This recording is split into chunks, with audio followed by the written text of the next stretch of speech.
we control the entire supply chain. So from sourcing our ingredients from Africa to manufacturing, formulating and testing and packaging here in the UK to actually selling the products through our different channels. So the entire supply chain has been impacted. So let's take sourcing ingredients from Africa, where due to the lockdown, our women have not necessarily been able to go out there to collect the shea nuts. When we look at production here in the UK, that has been hit as well. Our manufacturers were closed down for a few weeks. We've sold out of a few products, so now in the queue to get back to normal. On the 17th of March, we were told that all the racetracks were going to close, and obviously that immediately impacted our business. So no longer we were able to go racing, no longer we were able to put horses that we train into races.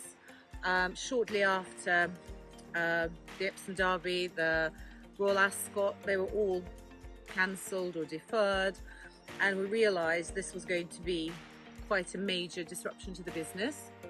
Obviously, because we have livestock, it was never a question of turning the key, going home. We had to continue work, and we have not stopped. Every single day where the yard is running, the riders are riding, we look after the horses, we keep them fit, because we have a duty of care to the owners that have horses with us, to make sure the horses do not devalue. And these are professional athletes, very expensive animals, and we have to look after them despite anything, come rain or shine. We had a record quarter and we had a record March coming into this, so we were well placed for the rest of the year. But of course COVID-19 happened, and that had an immediate impact on the business. What we do is sell the marketing teams, who immediately when lockdown happened had to change their messaging, channel strategy, and there was a lot of scrambling around as people tried to figure out what they should be doing. What that meant for us was, of course, deals that suddenly looked like they were closing would get pushed out a bit. But actually, once the dust settled, what we found was what we can offer companies is an ability to be more efficient in advertising and target just the companies that they actually want to reach rather than a broader market. And so that actually works quite well in the market today. And then the other thing we do is identify companies on your website and can figure out whether they are showing buying signals or not, and so again can help companies figure out who they should talk to. So what we saw was some companies got pushed out towards the end of the year, others become more urgent conversations because they felt we could really help them. But what was a surprise was some of our competitors were actually bad-mouthing us in the market, saying that we could no longer identify or target these companies because their employees were working from home. In reality, we could, and it actually backfired on them a bit because our biggest challenge really in the market is awareness. We're still a small startup, we don't have huge budgets to spend on marketing or advertising ourselves. And so what they ended up doing was increasing awareness further of our offering, and if anything, I think that led to more conversations rather than less. Our B2B orders stopped overnight as the hotels and the restaurants and the corporates all kind of closed their doors. So that was very impacting, and it impacted the whole of the last quarter of revenue really. So that was not great at all. We had to furlough 2 people, which was sad, which means I'm doing the work of 3 people right now.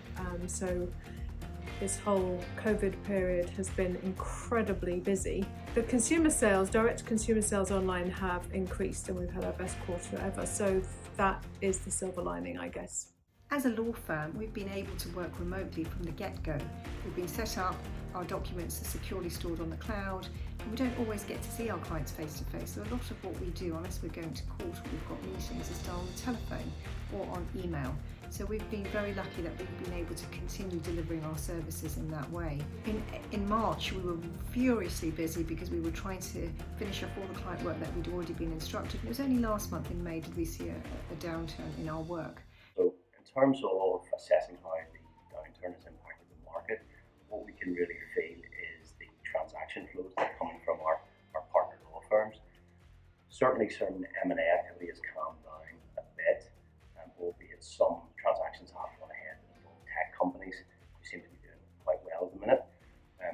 real estate transactions slowed down significantly in the first couple of months, but over the last 3 to 4 weeks, we're seeing a definite uptick in real estate transactions again, especially in London and the south of England. Literally in March overnight, when the lockdown was announced, court hearings stopped, police station attendances stopped, the number of people being arrested and charged with any offences has totally dried up as a result of the lockdown. There has been less crime, although I made this video after a couple of weeks of some civil unrest that has been occurring at the local protests, and obviously there has been a bit more crime in these 2 weekends. But generally speaking, the police who have been tackling all of the past crimes, they're still investigating, and because court hearings have not been going ahead, people haven't been getting charged, bail conditions have been going on even longer than before, and the result of that has been that overnight my work and my income source has dried up. Well, the harsh reality is it's impacted everyone, and we work within the creative sector, so there was some churn with some customers, but the silver linings are because we work within the digital sphere, and the arts institutions and the creative institutions are actively looking at ways of engaging with their communities digitally. We managed to get some new customers that balance that out. So all in all, it's been a bit bumpy, but at the same time quite positive.